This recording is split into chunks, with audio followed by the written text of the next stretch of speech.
Obrigada, Jonas. Obrigada, Rodrigo, pela oportunidade desse brilhante projeto e essa disponibilidade de falarmos sobre arquitetura, história, Rio do Sul, Vale do Itajaí. Será que as luzes poderiam ser acesas? Que eu gosto de olhar os alunos. Obrigada. Essa região do estado de Santa Catarina, onde está a cidade de vocês, fez parte de um projeto de um homem que criou uma colônia agrícola que era uma empresa. O nome dele era Hermann Blumenau. E quando ele veio para a região, ele pensou, vamos fazer uma sede, a centralidade dessa colônia, e o excedente das propriedades agrícolas, ele colocaria em fábricas de alimentos, fábricas de banha, de mousse, de queijos, de embutidos, quando começou a industrialização do estado de Santa Catarina, que antes era em Lages, existia a cidade de Lages, e as cidades do litoral, onde viviam do pescado, da pesca à baleia e outras fontes, mas não tinha indústria. E quando ele chegou na região, ele foi fazer uma rede de caminhos e encontrou esse encontro dos rios no local aqui. Vocês conhecem o nome dos rios? Da cidade de Rio do Sul, que dá origem ao rio Itajaí-Açu. E nesse local ele percebeu que dava para fazer um caminho para escoar a economia para outras regiões, principalmente a Serra Catarinense. E essas pessoas vieram para cá no final do século XIX, início do século XX. Existia a Mata Atlântica, existiam pessoas nativas e não tinham cidades consolidadas. Como que essas pessoas construíram suas casas? Como eram as suas casas? Como foi o primeiro contato dessas pessoas com o local? Vocês sabem quem foi o primeiro povo, a primeira etnia, a segunda? Já existiam os indígenas que tinham uma forma de morar, mas eles eram semi-nômades. Então, num tempo, no final do século XIX, início do XX, principalmente no início do XX, chegaram os imigrantes alemães. Aqui na capa da aula, da palestra, vocês observem o que era a cidade de Rio do Sul num primeiro tempo, nas primeiras décadas do século XX. Era uma vila com muitas edificações que se diz enxaimel. Então, muitas pessoas chamam o enxaimel como se fosse um estilo. Enxaimel é uma técnica construtiva que, no nosso caso, surgiu na Alemanha, mas é uma técnica construtiva internacional. Ela se desenvolveu em todo lugar do planeta que tinham florestas. E quando o homem deixou de ser pescador, caçador e pescador, ele começou a ser agricultor, que foi considerada a primeira revolução do ser humano, quando ele se fixou nos locais que existiam cavernas, no período neolítico. Me parece que tem uma série aí estudando o período neolítico, né? Então, onde tinham as cavernas, eles ocupavam essas cavernas. E aonde não tinham cavernas? Eles derrubavam a mata para fazer as suas plantações e construiu o seu abrigo com as árvores, com os galhos, aquele pau enfincado no chão, com aquela casa característica. Na nossa pesquisa, nós percebemos que ali surgiu o embrião do enxaimel, que o colono alemão trouxe para Rio do Sul no início do século XX. Vamos fazer uma viagem nesse roteiro. Só para vocês terem uma ideia, nessa manchinha vermelha, que é na Europa Central, foi onde surgiu as primeiras cabanas de madeira no período neolítico, e aonde se começou a fazer esse abrigo pela primeira vez na região de onde vieram os imigrantes para a cidade de Rio do Sul e região. Eles colocavam o pau espetado no chão para estruturar suas casas e o telhado em duas águas, seguindo a mesma madeira e tipologia de que nós conhecemos as casas do imigrante e de enxaimel aqui da nossa região. que é uma característica identitária, é uma característica dessa casa, que é aquela grande inclinação do telhado, começou nesse período. Para vocês terem uma ideia, essa construção é semelhante àquelas que eles faziam no período neolítico. Vocês observem que a inclinação do telhado é a mesma da nossa época, do século XIX e XX, só que isso aqui era construído há 7.000 anos atrás. Mas como? Madeira não estraga com o tempo? Existem pesquisas de antropologia, de arqueologia, que encontraram indícios, principalmente em lagos, a água preserva a casa, e eles conseguiram construir mais ou menos a tipologia da casa que eles faziam naquela época. Essa casa já era setorizado, que tinha o lugar de dormir, o lugar de trabalhar, o lugar do fogo, o lugar de guardar os animais, o lugar de guardar a comida. Dessa forma, já era feita. E isso foi evoluindo de uma geração a outra. Aqui, Robert Graf, de uma região da Alemanha, descobriu um desses sítios e reconstruiu a casa. Então, muitas vezes aqui, alguns pesquisadores que não conhecem muito bem, dizem que a taipa, que é aquele trançado que joga barro, que faz as paredes, eram coisas dos índios brasileiros. A taipa se desenvolveu em várias regiões, dentro de vários países, e lá na Alemanha também já se fechava a casa neolítica de madeira com taipa. E essa mesma taipa foi trazida com esses pioneiros para a região. Agora vocês se atenham que naquela época, quando o homem se fixou na terra, ele derrubava a mata, ele limpava o terreno e ele começou a plantar, há 7.000 anos. E o que foi que aconteceu em Rio do Sul? Será que aconteceu a mesma coisa?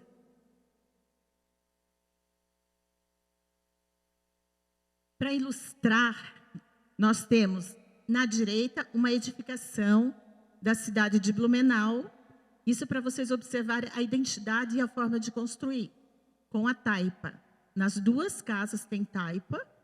Na primeira casa de Rotenburg, é uma casa da idade... Eu não coloquei o ano ali, né? Mas isso ali é do século XIX e lá é do século XI, só para não falar outra coisa. Então, 800 anos de diferença, o que tem em comum entre as duas casas? É aquilo que nós chamamos de identidade na arquitetura. Ah, mas eu quero fazer algo moderno, eu quero a tecnologia.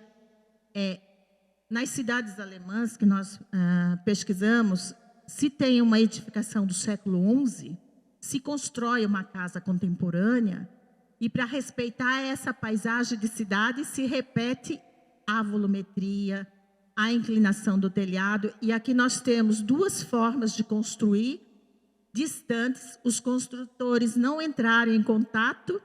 No entanto, nós temos uma mesma linguagem a partir da volumetria, do imigrante alemão que veio para a nossa região e da pessoa que construiu na região onde surgiu o enxaimel e a técnica construtiva, onde esse volume já acontecia 7.000 anos atrás, no Neolítico.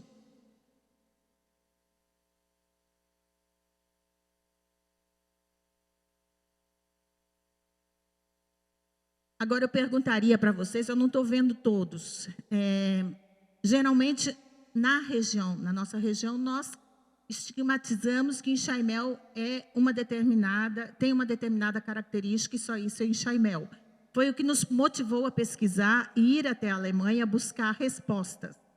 Nós ouvimos que enxaimel surgiu ali no século XI, como aquela casa de Rotenburg. Mas como algo pode surgir de repente sem uma evolução?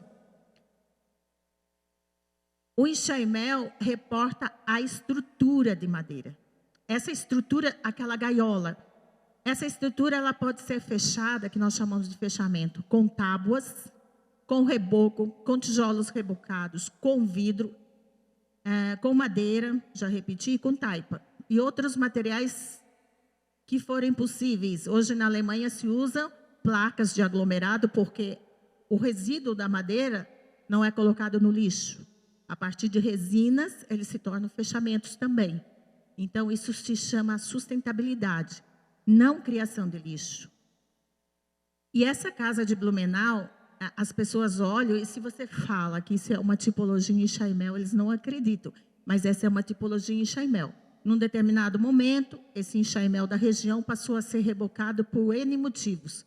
Então, aqui nós entramos na casa e percebemos a estrutura de madeira dentro desse reboco, que é a casa Usadel, que tem mais de 100 anos.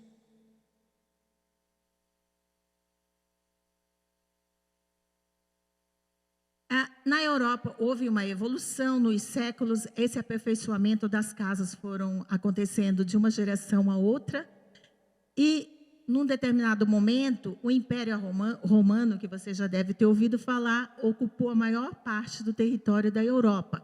Muito da nossa herança cultural e práticas vem do Império Romano, inclusive na língua.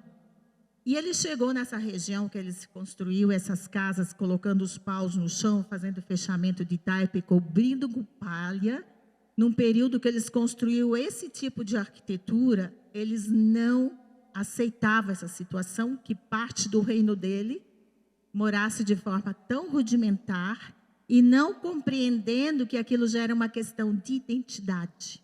Até hoje, se tu for em algumas regiões, eles fazem questão do uso da madeira de forma bem rústica. E eles não admitiam que eles faziam uma construção à base de pedra, de tijolos autoportantes, quer dizer, autoportantes, a parede não tinha uma estrutura, ela se autossustentava. E aí tinha um arquiteto que se chamava Vitrúvios. E ele chegou assim para aquele povo e naquela região que para eles eles chamavam os povos de bárbaros. Esses bárbaros moram mal. Vocês não constroem mais esse tipo de casa porque isso não dura muito tempo. E aquele povo insistiu e não abriu mão de construir suas casas como seus ancestrais lhe mostraram. Aí o Vitrúvios viu que não ia ter jeito e disse assim: podem fazer, só que vocês vão levantar esses paus do chão e vão colocar eles sobre pedras. Deixa eu ver.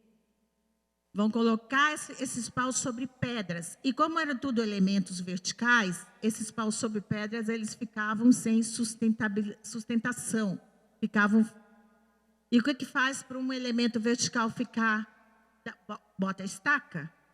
No caso ali, colocaram elementos verticais que surgiram e que nós conhecemos nas nossas casas de Chaimel. Então, estamos vendo uma evolução na técnica na Europa, de onde vieram essa casa para cá.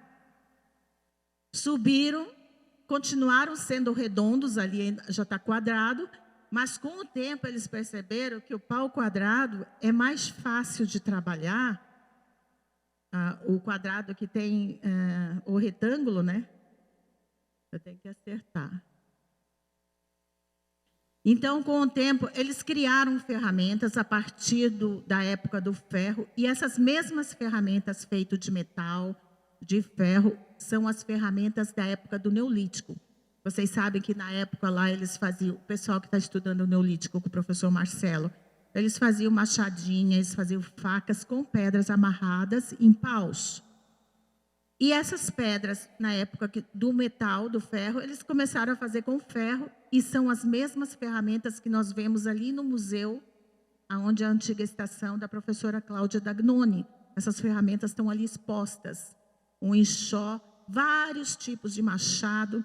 São ferramentas que evoluíram a partir da tecnologia, a partir do Neolítico.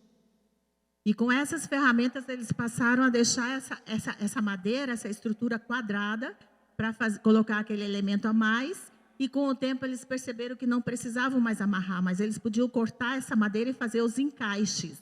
Essa madeira podia ser encaixada, formando aquela gaiola de madeira, que é a estrutura em Chaimel. Isso em várias centenas de anos.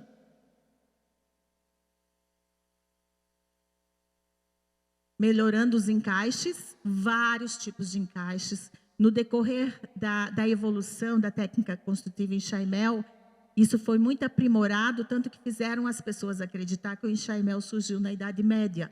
aonde foi o máximo de elaboração, o máximo de requinte que teve essa arte da carpintaria da casa em Chaimel.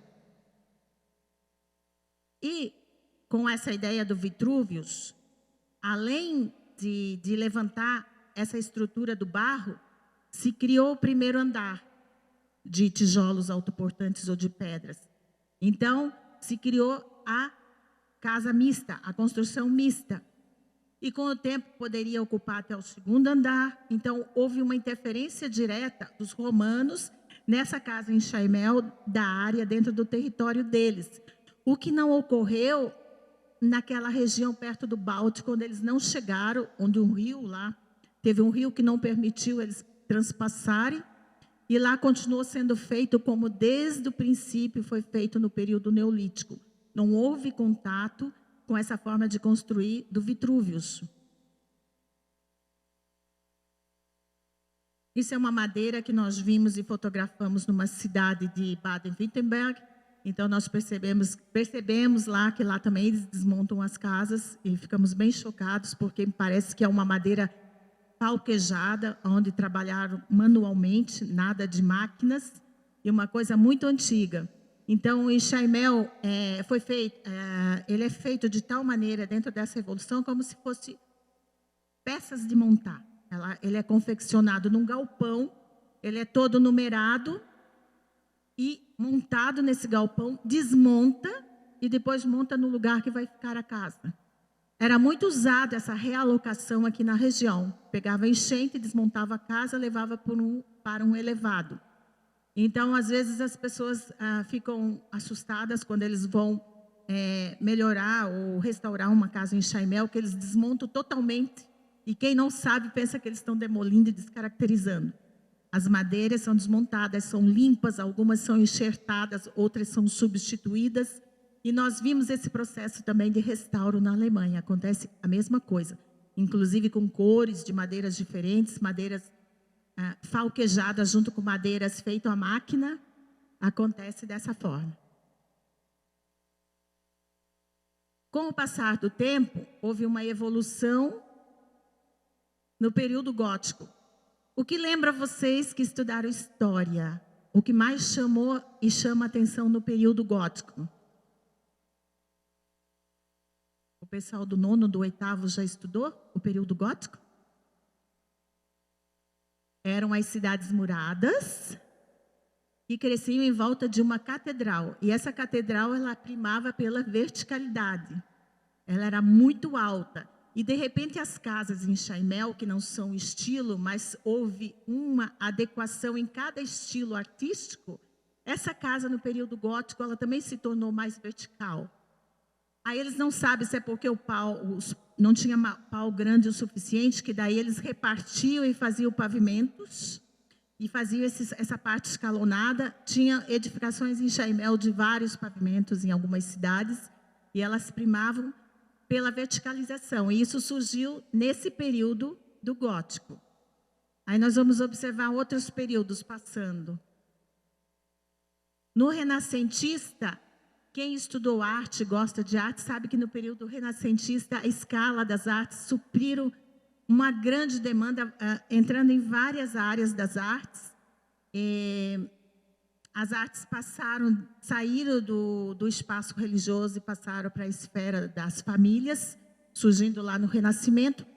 E o detalhamento artístico de escultura nessa estrutura foi efervescente. Então, em algumas cidades apresentam esse tipo de enxaimel, com esculturas requintadas, belíssimas, às vezes com a cor da madeira e às vezes com cores, passando uma arte, uma estrutura que também, além de ser estrutura da casa, é um cenário de arte.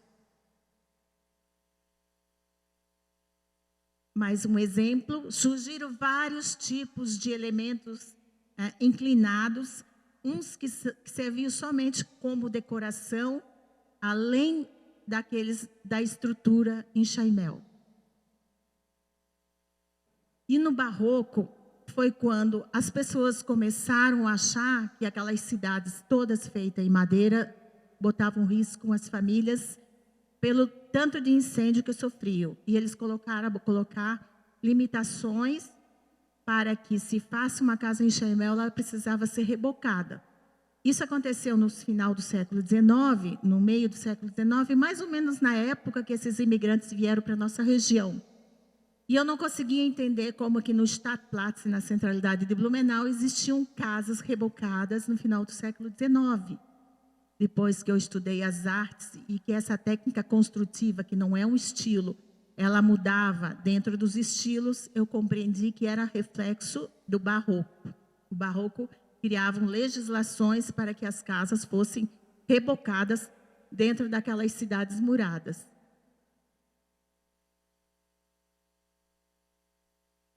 E nós vemos essas edificações aqui nas nossas cidades. Aqui é uma paisagem de Rio do Sul, que teve o distrito de Bela Aliança. Bela Aliança, através da figura de sua prefeitura e de algumas casas comerciais, não sabemos qual é o tipo de estrutura, mas eles tinham um reboco já na sua edificação.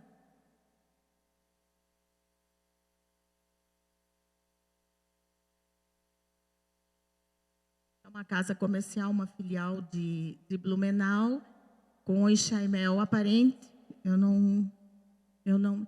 E dentro da modernidade, passando o Renascimento, o Barroco e todas as esferas e as mudanças nessa casa em Chaimel, atualmente o Chaimel continua sendo construída com toda a tecnologia que o homem é capaz, desenvolvido na Alemanha. Nós fizemos um artigo e foi aprovado no Encontro Internacional dos Arquitetos, onde mostravam o Chaimel atual como elemento sustentável. A sociedade alemã hoje considera a casa em Chaimel a mais sustentável técnica, porque não gera, não necessita de energia a mais, não gera lixo e todo material numa possível demolição pode ser aproveitado, o que não acontece com uma edificação de alvenaria. Quando você demole, você cria um monte de lixo que vai para algum lugar. Existem prêmios, existem ISO, como é que se chama esse negócio de ISO? Para aquelas pessoas que desenvolvem e praticam. Então, vocês observem que, de repente, o elemento vertical do início do Neolítico, ele voltou a ser único, não existe mais os estribes, os elementos inclinados, e tem outra forma de fazer esse enxaimel com fechamentos de vidro, com fechamentos de painéis de resíduo de madeira, e conforme for a criatividade, o que não pode é criar lixo. E aí esse povo veio para cá, no século XIX e no início do século XX, que ocupava a grande colônia Blumenau, que nós já introduzimos. Esse mapa é de José Deck, é do ano de 1905, e nessa época desse mapa, Rio do Sul não existia ainda. Para vocês terem uma noção de como o Rio do Sul é jovem. E aí eu comento, vocês viram a exposição do professor Rodrigo, e ele mostrando algumas edificações. A residência lá tem 30, 40, 50 anos. Se nós olharmos aquelas casas de 900, de 1000 anos, elas tiveram que passar por 30, por 40, por 50 anos para atingir a sua história milenar. O que vem Rio do Sul fazendo para manter a sua história e que daqui a 1000 anos ela esteja na paisagem? Vocês vêm depois de nós, vocês estão na outra geração, e daí a importância desse entendimento e desse conhecimento. O que nós vamos deixar para as futuras gerações e para a história milenar de Rio do Sul?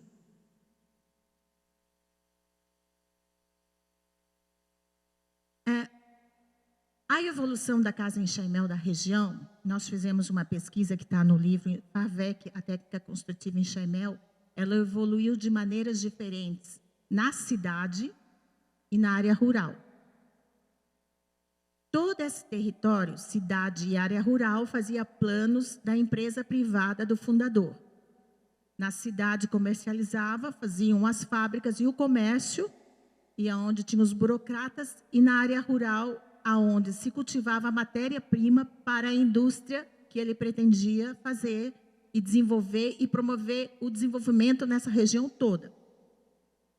Se chama, é do Ideário de Quesnay, é um fisiocrata, muito conhecido nessa época, onde as pessoas comercializavam o excedente do sítio. O excedente de ovos, de banha, de leite, de embutidos, de animais. Então, em cada propriedade tinha uma pequena fábrica de embutidos, de natas, de queijo, de derivados de leite e outras coisas mais. E o excedente dessa propriedade ia para a indústria local que surgia. Então, essa casa em Chaimel, que foi a técnica adotada por esses imigrantes, também evoluiu de forma diferente no sítio, na área rural e na área da cidade.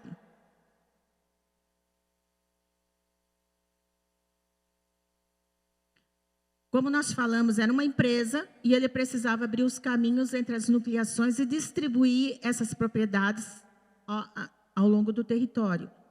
Ele contratou vários agrimensores e um dos principais nomes foi Emil Odebrecht. Ele abriu caminho primeiro para o oeste de Santa Catarina. Aqui foi um dos acampamentos dele, logo depois que ele veio da Guerra do Paraguai. Então, a primeira ideia foi abrir caminhos. Só existia no litoral e em Lages. Tudo planejado. E essas pessoas se fixando no local e vindo as primeiras famílias para essa região, o que eu chamo a atenção, gente, é o tipo da casa temporária. Vocês lembram a casa neolítica? Se repete a inclinação do telhado e os materiais. Lembra que eu marquei para vocês guardarem bem como as pessoas se fixavam? Chegaram aqui na Mata Atlântica, limparam o terreno para a roça e para o pasto, e com o material fizeram a sua casa temporária. Que na minha concepção, quando eu comecei a observar e rebater com o Neolítico, e agora no século XIX, seria a mesma tipologia com os mesmos materiais. Descendentes de uma ponta, século XIX, e há 7.000 anos atrás, quando iniciou essa técnica construtiva. E aqui, para vocês terem uma ideia, essa construção ali é de 400.000 anos atrás, quando o homem começou a se fixar pela primeira vez e deixou de ser caçador de dinossauro, entre aspas. Então, ele fazia um telhadinho, é bem conhecido, é a cabana de terra de... Vocês estão lendo ali? E esse homem veio para a região, veio aqui para a região. Essa imagem eu tirei do livro de um alemão que teve aqui no início do século XX e publicou como ele via a região da colônia Blumenau e como as pessoas trabalhavam e como surgiu as primeiras povoações. E ele fez o desenho de uma cabana quando a pessoa chegava no seu lote colonial. Olha a semelhança. Olha a semelhança entre as duas cabanas. Então, esse senhor a cavalo é o pastor Leonhard Grau, e ele registrou várias atividades locais das duas primeiras décadas do século XX que eu analiso hoje dentro da pesquisa. A importância da fotografia e do material histórico que nós deixamos para as futuras gerações. Então, o pastor ia a cavalo visitar os seus fiéis, e ele registrou essa propriedade rural, como era a maioria das propriedades. Na frente o jardim, nos fundos a horta, do lado o pomar, a roça mais afastada e o pasto dos animais. Mais uma fotografia do pastor Grau. Vocês observem a técnica usada por essa família em fazer sua casa com ripas de bambu. A mesma inclinação, a mesma volumetria, tabuinhas no telhado, e na foto menor, ele toalha de linho e com a louça, que era aquilo que eles viviam nas suas cidades antes de virem para cá. Então, eles conviviam com a rusticidade dessa casa temporária, ao mesmo tempo abriam seus baús e tiravam seus pertences que traziam nas viagens. Assim, também é outro exemplo de cabana, se eu não me engano, essa é em Joinville. Observem a semelhança dela com a casa neolítica, onde surgiu o embrião do enxaimel.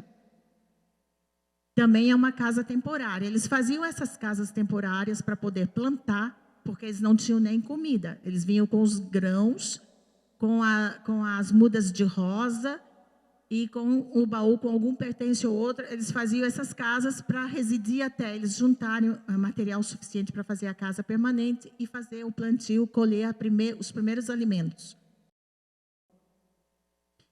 E a partir do momento como neolítico, eles começaram a beneficiar essa madeira retirada do terreno, do seu lote colonial, e dessa forma eles beneficiavam fazendo os paus, as tábuas com a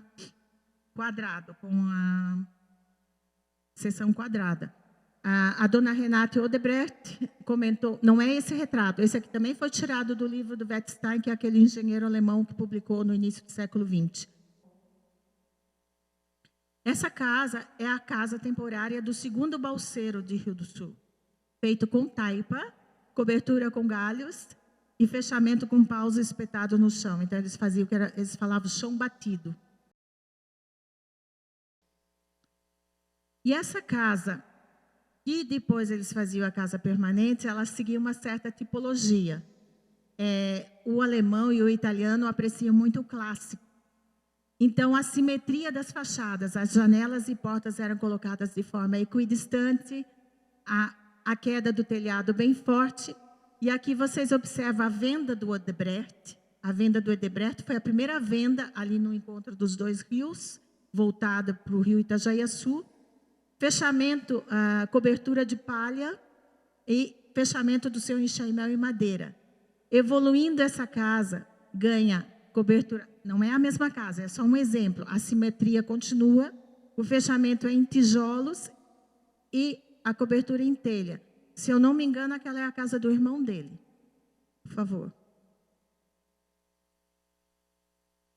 Então, com o surgimento da casa permanente, esse material que era redondo passa a ser quadrado, beneficiado dessa forma na mata. É aqui que a dona Renate Odebrecht, que é da família do Emil Odebrecht, que é a esposa do bisneto ou do neto dele, comentou que o senhor Oswaldo, que era o dono daquela venda, é um dos caras que está ali serrando e beneficiando a madeira.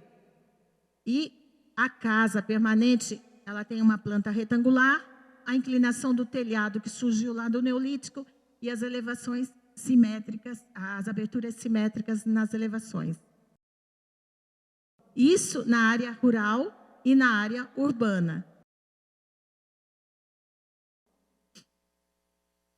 Cidade de Rio do Sul, num período do início do século XX, uma vila com várias casas com a mesma volumetria, tipologia, inclinação de telhado, respeitando uma certa organização. Ali no entorno tinha a igreja católica no morro, a igreja luterana no outro morro e o rio alimentando essas casas. Rio do Sul hoje tem essa organização? Tem alguma legislação que organize atrás? Tem que acompanhar uma edificação, tem que estar em harmonia com a edificação pré-existente? Nós temos tipologias em Chaimel, lá é a prefeitura, que ela é rebocada. E agora nós observamos que essa casa, ela, como nós falamos, ela modificou de forma diferente na área da cidade e na área rural. Na área da cidade, ela recebeu elementos na cobertura da casa e recebeu elementos agregados para proteger aquela porta que ficava exposta. E na área rural, ela recebeu uma varanda e um anexo na parte de trás, que era a nova cozinha. Não deu certo de deixar essa cozinha no meio da casa, que aqui a região era mais quente. Eles criaram um anexo na parte de trás.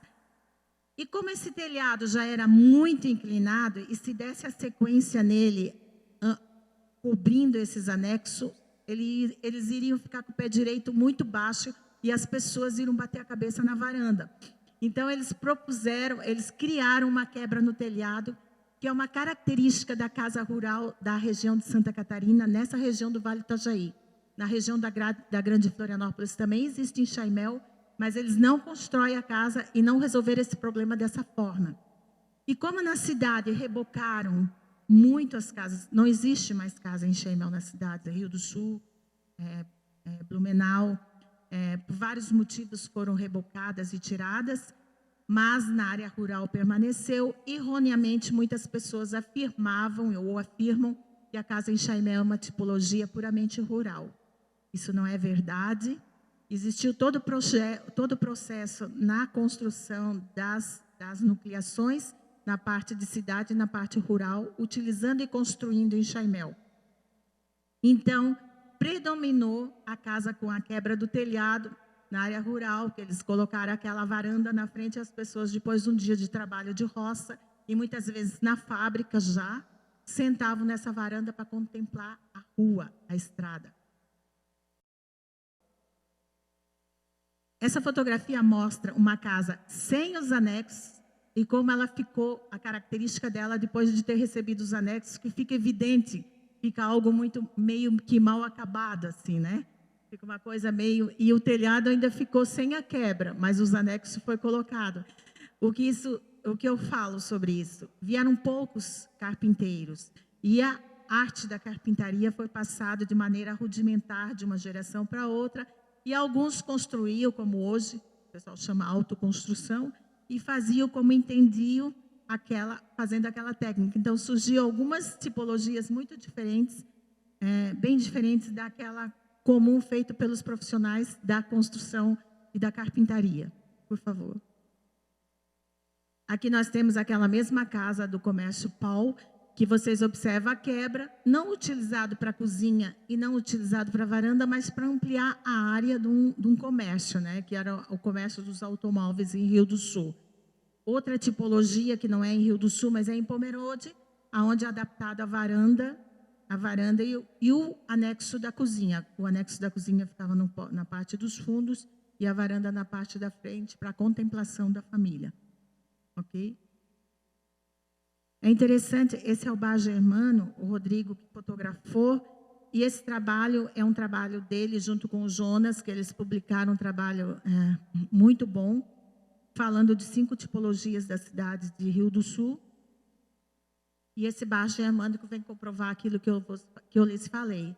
A estrutura é em Chaimel, mas o fechamento é madeira.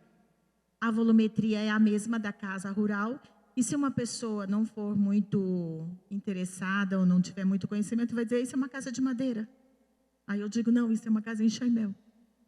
E ainda bem que a pessoa tem orgulho, as pessoas vão lá visitar, fotografar. Então, se vocês tiverem uma tipologia dessa na casa de vocês, as pessoas gostam muito de fotografar e tal, mas muitas consomem uma informação de que é preciso construir um novo, um moderno, isso é coisa velha, onde saem edifícios grandes, maravilhosos. Eu sou arquiteta, eu gosto de projetar coisa nova também. Mas na cidade nós precisamos ter aquela leitura da continuidade histórica e deve ter essa percepção. Eu perdi a conclusão que eu ia fazer, mas vocês observem, quem gosta, quem conhece gosta e quem gosta cuida. Se vocês tiverem isso na casa de vocês, geralmente quem faz aqueles edifícios grandes e do capital vão para a Europa ver essa história, preservada há 900 anos, se inspiram lá, e muitas vezes as pessoas constroem em cima da história na sua cidade. Isso faz bem, isso não é só pelo dinheiro e pela criação e geração de empregos. Essa memória faz parte da saúde pública de um local. Vocês observem, falando daquele profissional que constrói, aqui é uma escola enorme, feita sem a proporção, porque a casa em Chaimel seguia uma certa proporção, e vocês observem como ela é muito grande, foi feita a varanda, e o quanto de crianças cabiam nessa escola. Um pé direito muito grande, um telhado muito grande, coberto por telhas germânicas ou rabo de castor. Mais uma vez a imagem de Rio do Sul do início do século XX, onde nós destacamos o morro que tem lá atrás, existe um nome, e eu gostaria de falar do meio ambiente. O meio ambiente, muitas pessoas acham que tem a ver somente com ecologia. O meio ambiente é o resultado da paisagem construída com a paisagem natural. É o equilíbrio entre a paisagem construída e a paisagem natural. Precisa ter uma harmonia. E quando nós estávamos trabalhando aqui com turmas de arquitetura, observamos que em cima desse morro existe ocupação. Isso não poderia estar acontecendo. Aqui é nas redondezas da Rua 15 de Novembro. Aí nós perguntamos já na fala da manhã, onde está o Centro Histórico de Rio do Sul? O local onde as pessoas visitam, as pessoas da cidade, principalmente os visitantes, e que ali na paisagem eles conseguem encontrar o que ocorreu na história da cidade um tempo atrás. Nós observamos que a Rua 15 de Novembro e a Rua Rui Barbosa, em torno da balsa, onde passava esse comércio da colônia Blumenau, onde surgiu a venda do Odebrecht, onde surgiu as casas das primeiras famílias, é algo que está meio solto e não tem uma oficialização do centro histórico, que seria muito importante para as famílias se sentirem orgulhosos do patrimônio que possuem, e não poderia estar passando um trânsito intermunicipal naquela região ali, e uma valorização das casas que são lindas. E o conjunto de casas reporta a história da cidade de Rio do Sul. A segunda igreja luterana de Rio do Sul, sempre para ilustrar como esses pioneiros buscavam reproduzir aquela arquitetura que eles deixaram nas suas cidades. Não tinham material, tinha madeira, fazia a mesma volumetria, singela, mas a mesma volumetria que eles tinham nas suas casas ou nas suas cidades, de onde eles vieram. Isso aqui é agronômica, vocês observem as primeiras edificações rebocadas com a volumetria da casa em Chaimel rural, a varanda.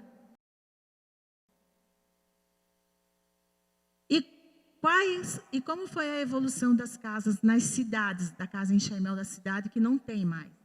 Na cidade, eles não botaram varanda fora e nem o anexo da cozinha. Eles criaram elementos no telhado e elementos sobre a porta.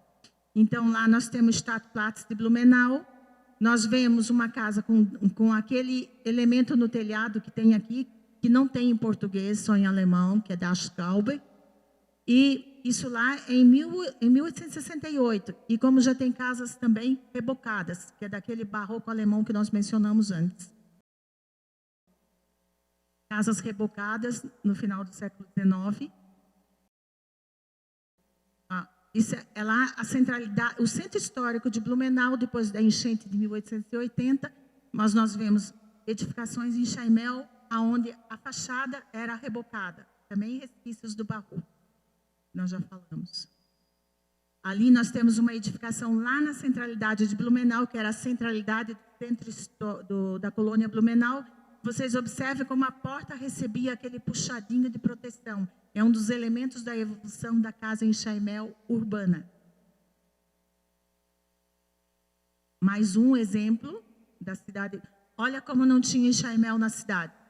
Só que todas essas edificações foram demolidas ou rebocadas, como a Casa do Sadel. Rebocada, né? Ok? E aqui, Rio do Sul, por ser um local de passagem dos comerciantes, o que tinha em demasia? Muitos hotéis, construindo como? Com a técnica construtiva em Chaimel. Arquiteturas monumentais, que eu só vi, ultimamente, eu vi lá em Varnhof uma casa comercial mista, grande, e aqui nós tínhamos vários hotéis que o professor Rodrigo fotografou, e também tem na exposição desse projeto.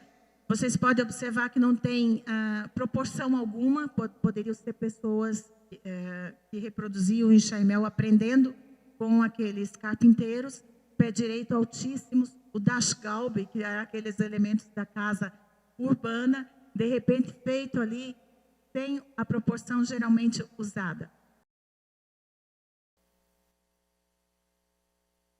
E aqui é outra foto do pastor Grau. A prefeitura com elemento rebocado, principalmente com o Dachgaube. Então, essa tipologia da casa em Chaimel era reproduzida dentro de uma estrutura autoportante, que podia ter em Chaimel na estrutura ou não, feita com uma técnica construtiva dos romanos, que eram tijolos maciços sem a presença da estrutura, mas era rebocada e tinha aqueles elementos da casa em chaimel urbana. Aqui mais um alpendre em cima de uma porta, isso foi sendo reproduzido, ricamente detalhado, como se fazia no Renascimento, nas edificações do Renascimento. Aqui era a antiga prefeitura de Blumenau, que também foi totalmente descaracterizada. O estilo dessa edificação é barroco. O barroco era rico em ornamentos, mas a volumetria dela era aquela usada no enxaimel urbano, que era a proteção da porta, que está aqui do lado, e o das galbas no telhado. Também aqui era a casa do primeiro cônsul honorário do Império Austro-Húngaro, na colônia Blumenau, localizada no bairro do Warnow, e seguia a mesma tipologia. Adentrando o espaço, nós observamos a estrutura em chaimel. Vocês observem ali, eles colocavam fiozinhos para segurar o reboco em cima da estrutura de madeira. Comercial Zallinger, essa era a matriz do Comercial Zallinger, que tinha um filial por toda a colônia Blumenau. Estrutura em chaimel das Gaube, a casa comercial daqueles que queriam mostrar que se sucederam bem. A estrutura era de madeira, era em chaimel, mas era escondida, era rebocada. Aqui dentro dessa casa, totalmente em ruinificação, a estrutura que foi rebocada e ricamente pintadas com adornos e arabescos, como era usado na época. Essa é uma filial de Ibirama da Zallinger. O pessoal de Ibirama chegou 50 anos depois do pioneiro que chegou na região de Blumenau, e eles já vinham com novas técnicas de construir e materiais. Então, eu observo que em Ibirama tem muitas edificações mais requintadas do que a própria colônia Blumenau, porque essas pessoas chegaram depois. Aqui nós vemos paus em curva, gente. Uma fachada marcando uma esquina, com paus em curva, ricamente trabalhado. Essa casa também foi demolida e não teria 100 anos. Ou teria quase 100 anos. Essa casa fica aqui na região do Alto Vale, foi uma grata satisfação. Um amigo mandou uma foto lá em Blumenau, eu e o Roberto fomos atrás, conhecemos Trombudo Central. A família que construiu a casa reside na casa e o filho de quem construiu mantém ela.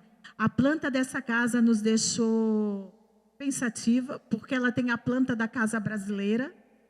Então, ali nós vemos um contato de culturas diferentes, porque ali é próximo das tropas. Dentro existe fileiras de quarto de um lado e fileiras de quarto do outro lado. Na varanda existe um quarto de visita, que se chamava quarto de visita. E a casa no Médio Vale, ela tinha uma outra planta. É bem interessante. Mas, olha, assim, é uma estrutura em chaimel, os arabescos também, ricamente detalhado. E interessante foi a sacada no sótão. Muito interessante. Isso é raro e difícil. É uma tipologia bem rara aqui na região e muito rica, sob o aspecto estético. Mais um hotel de Rio do Sul, também monumentais, grandes. Vocês imaginam se isso estivesse na cidade hoje? Isso não tem no estado de São Paulo, isso não tem no estado do Rio de Janeiro, da Bahia, de Mato Grosso. Isso é uma característica da região. E nós crescemos vendo isso, ou seus pais cresceram vendo isso, não percebem ou de repente não deram o devido valor. E a gente sabe como a cultura e perfil de história e que marcam lugar, isso seria magnífico se estivesse na paisagem. Um outro hotel de Rio do Sul, também com monumental, pé direito altíssimo. Nós percebemos que houve uma janela fechada. A estrutura, ela comunica, ela é feita no galpão e depois ela é remontada. Não se pode tirar a estrutura de uma janela, então se fecha, nós tiramos uma janela do espaço. E esse exemplo aqui eu gosto de mostrar porque foi uma fotografia da região também, semelhante àquela da igreja luterana. As pessoas vieram para o meio da floresta, do mato, beneficiaram a madeira a lembrança da sua cidade não sai da cabeça. Eu vou tentar fazer uma casa igual da minha família ou aquela casa que eu tinha lá na minha cidade. Tem só madeira, nada impede que tentem reconstruir uma tipologia volumétrica da sua casa que deixou na cidade que ficou na Alemanha ou na Itália depois. E aqui em Rio do Sul, saindo com os nossos alunos e andando pelas ruas, nós encontramos algumas tipologias muito interessantes. Esse telhado se chama mansarda, foi um francês que criou. Essa quebra no telhado, ao contrário, é para aumentar o pé direito e o uso do sótão. O sótão sempre foi usado desde o período neolítico. Lá no período neolítico era guardado alimentos para ficar longe dos animais ou dos bichos que poderiam. E aqui nós encontramos esse conjunto de casas. Na época que a madeira era muito barata, o sonho de consumo das pessoas era fazer uma casa de material. Eu peguei esse tempo. Então, existia a casa de madeira e a casa de material. E nós falamos assim, um dia vai chegar o dia que a casa de madeira vai ser super valorizada porque não vai ter mais madeira. E a madeira vai ser muito cara. Então, essas pessoas que construíram as casas, eles faziam a casa de madeira do lado e atrás, e de material na frente. Não podia fazer uma casa inteira? Faz à frente. Tem outras casas assim também. Na rua 15 de novembro, essa aqui é outra casa, vocês observam que do lado é casa de madeira, com todas aquelas características, a janelinha lá no sótão. Linda, linda, linda casa, mas não podia fazer toda a casa de tijolos autoportantes, uma parte de madeira e a parte da frente de alvenaria, pelo menos uma parte da casa se fazia. Também uma casa com a mansarda, e é uma casa comercial da rua 15 de novembro. E nós vemos que a rua 15 de novembro hoje tem uma placa, pelo menos na época nós fotografamos, shopping a céu aberto. Essa é a casa do Odebrecht. Vocês observem uma casa com determinadas características e o entorno dela. Essa arquitetura que está no entorno tem harmonia com a edificação histórica? A pessoa não precisa saber disso, não é da área dela. Mas na cidade é preciso ter um grupo de pessoas que orientem essa pessoa como devemos ocupar o espaço da nossa cidade. Por isso que é importante a equipe de técnicos, dentro de uma equipe que abrange várias áreas, para orientar essas pessoas. A pessoa que vai construir o edifício ali não tem obrigação de compreender que visualmente vai agredir um patrimônio de um homem que foi o primeiro homem a fazer uma venda em Rio do Sul. E a filha, ou o antepassado dele, doou essa casa para a igreja, para que a casa continuasse no espaço. Então, é uma questão de o que eu quero deixar para as futuras gerações dentro da paisagem de Rio do Sul. Aqui nós temos a mesma casa, em harmonia com a Ponte dos Arcos, que é outro elemento que está engolido dentro da cidade. Lá em cima, a venda desse senhor que construiu essa casa, coberta de palha. Então, é o mesmo local. O que nós estamos fazendo com esse local? Porque é a nossa responsabilidade hoje. O que nós estamos deixando para o futuro? Por favor. A mesma coisa, eu pesquiso a ferrovia Estrada de Ferro Santa Catarina também. Essa estação é considerada a mais bonita da ferrovia. Graças a um grupo de pessoas, essa estação está em pé e abriga a memória de Rio do Sul. Eu admiro muito esse trabalho. Agora, o que a cidade de Rio do Sul está fazendo para manter o entorno dessa estação com a dignidade que ela merece? Não quer dizer que os edifícios novos sejam isso ou aquilo. Eu reporto de novo aquela equipe que a cidade precisa ter para reordenar, para orientar, para assessorar as pessoas para qual cidade eu quero fazer uma Rio do Sul bonita, melhor. Então, nós temos que nos adequar a elementos pré-existentes, que é o trabalho do arquiteto também. Nós transformamos uma cidade velha, antiga, histórica, readequando ela ao novo uso de uma sociedade atual. precisa ter uma reflexão em cima disso. Não é cada cabeça e fazendo o que quiser em volta. Porque as nossas atividades vão ficar para as próximas gerações e nós vamos estar com nomes na história só. Nós não vamos mais estar aqui. Nós temos responsabilidades hoje. Obrigada.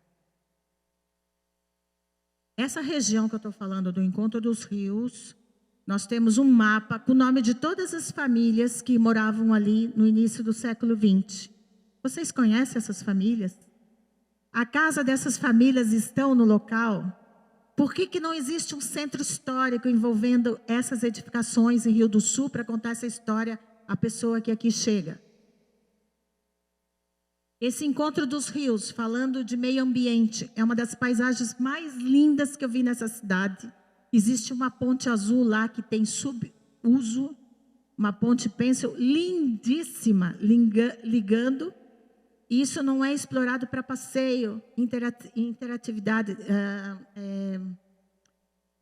contemplação. Olha isso aqui, gente, é 2 rios que formam o rio Itajaiaçu. Quem aqui ouviu falar do rio Itajaiaçu? O rio Itajaiaçu surge aqui em Rio do Sul a partir das águas desses 2 rios. Como é que nós... O pessoal fala muito da cidade, aquelas cidades que são construídas lá no Oriente, na Arábia. Se Dubai vê isso aqui, eles vão mandar fazer uma coisa igual. E nós temos aqui de forma natural. Qual é o valor que a gente está dando para isso? Isso é subutilizado. As casas, eu sei porque eu dei aula na arquitetura. As casas têm fundos para o rio. Isso é maravilhoso, gente. Isso é histórico.